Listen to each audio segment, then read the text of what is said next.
time again to treat the water with mosquito control. I'm using the micro leaf mosquito control, and since we only have 2,000 gallon water, so it's suggested to use at least 5 ml of this treatment.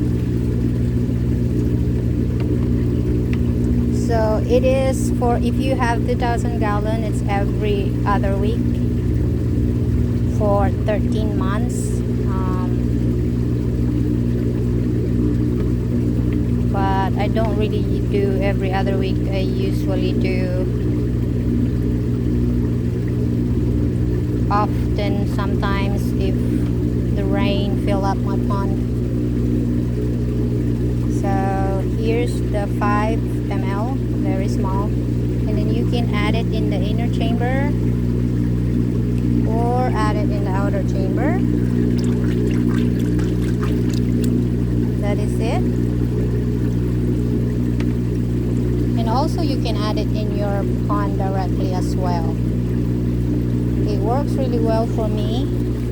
You see there's a lot of dead larvae in there. Double check your filter if you have so much mosquito. Then yeah, I suggest you follow the direction every other week for 13 months. And unless you're like my pond, it goes overflow if I had too much rain, too much water, so the waters overflow, and I have lower water, untreated water, so I have to treat a little bit more from what is recommended. So that's it for the mosquito control. I hope you will try it, and I hope it helps with your mosquito problem in your filter and in your pond. Thank you.